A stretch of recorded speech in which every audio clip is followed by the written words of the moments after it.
Hi, welcome back to Pine Meadows Hobby Farm. I'm your host, Jerry Hansen. This is part 4 of a multi-part series of building a RV parking pad with full hookups. Today we're going to install water. So let's get started. The water pipes are 1/2 inch.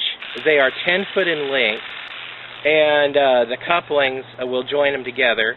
I have to trim off about 1/2 inch of the ends because apparently they got damaged from being drug on the ground. So you want to make sure you have a good, solid, undamaged end when you go glue it together. Now, gluing the pipe together is the same way as the conduit. You want to use a good primer to clean the ends, both the end of the pipe and the inserts of the couplers. Then you want to let it dry. And then after drying, you can apply your glue in a liberal amount, both inside the coupler and on the end of the pipe. So you attach all your pipe ends together, and then lay it in the trench, and then add any elbows that you might want to add, and other short pieces.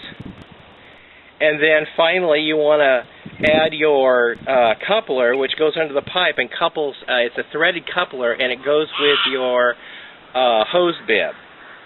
Now, my neighbor across the street is a professional plumber, and he instructed me that when you're attaching metal to plastic, it's best to have the plastic screw into the metal rather than the metal screw into the plastic, because over a period of time, he says, the metal expands and contracts and eventually cracks the fitting on where it joins, and then you have a leak right there at the plastic coupling.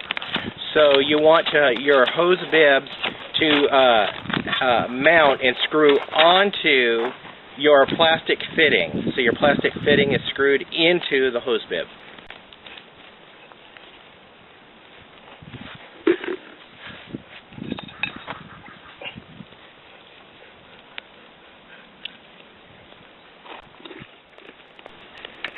I bought these covers that go over the hose bibs. This will protect them from snow and ice, and it'll also protect them from damage when people drive over them.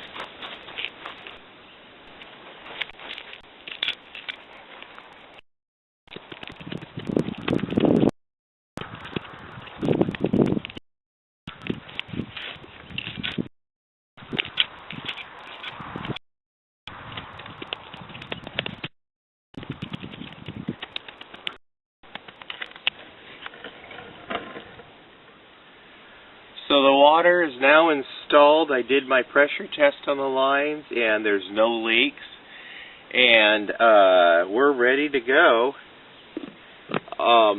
This unit here sits off the pad, so I can mount it flush to the ground, because the RV parking pad will start right here and go that way, and we'll lay in about 4 inches. The cover is in and protecting the hose bib.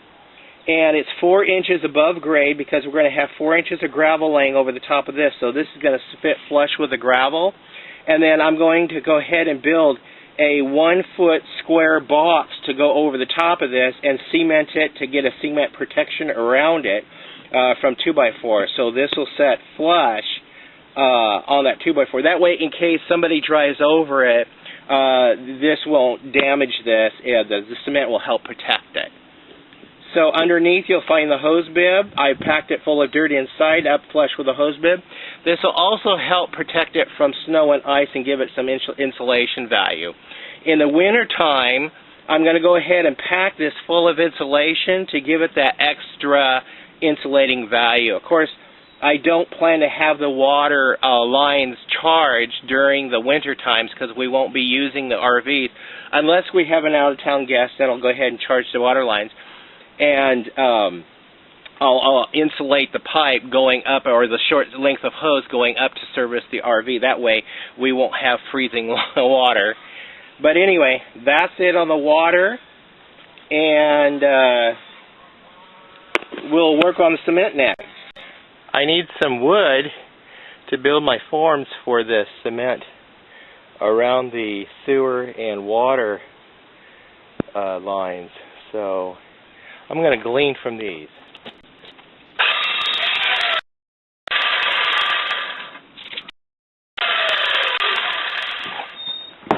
And I'm going to assemble my box form on top of my compressor unit.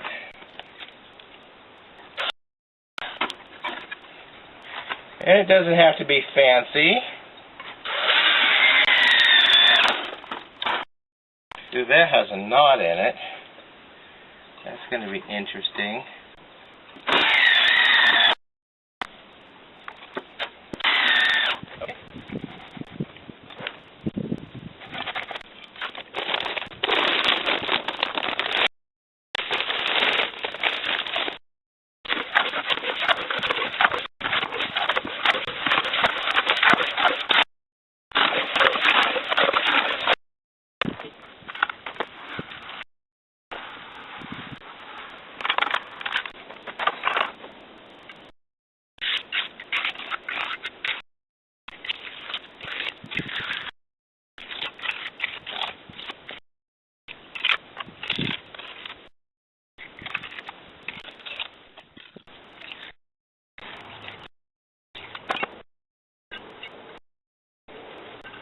Hope it didn't dry out too much. Yeah, it drew out too much. Okay,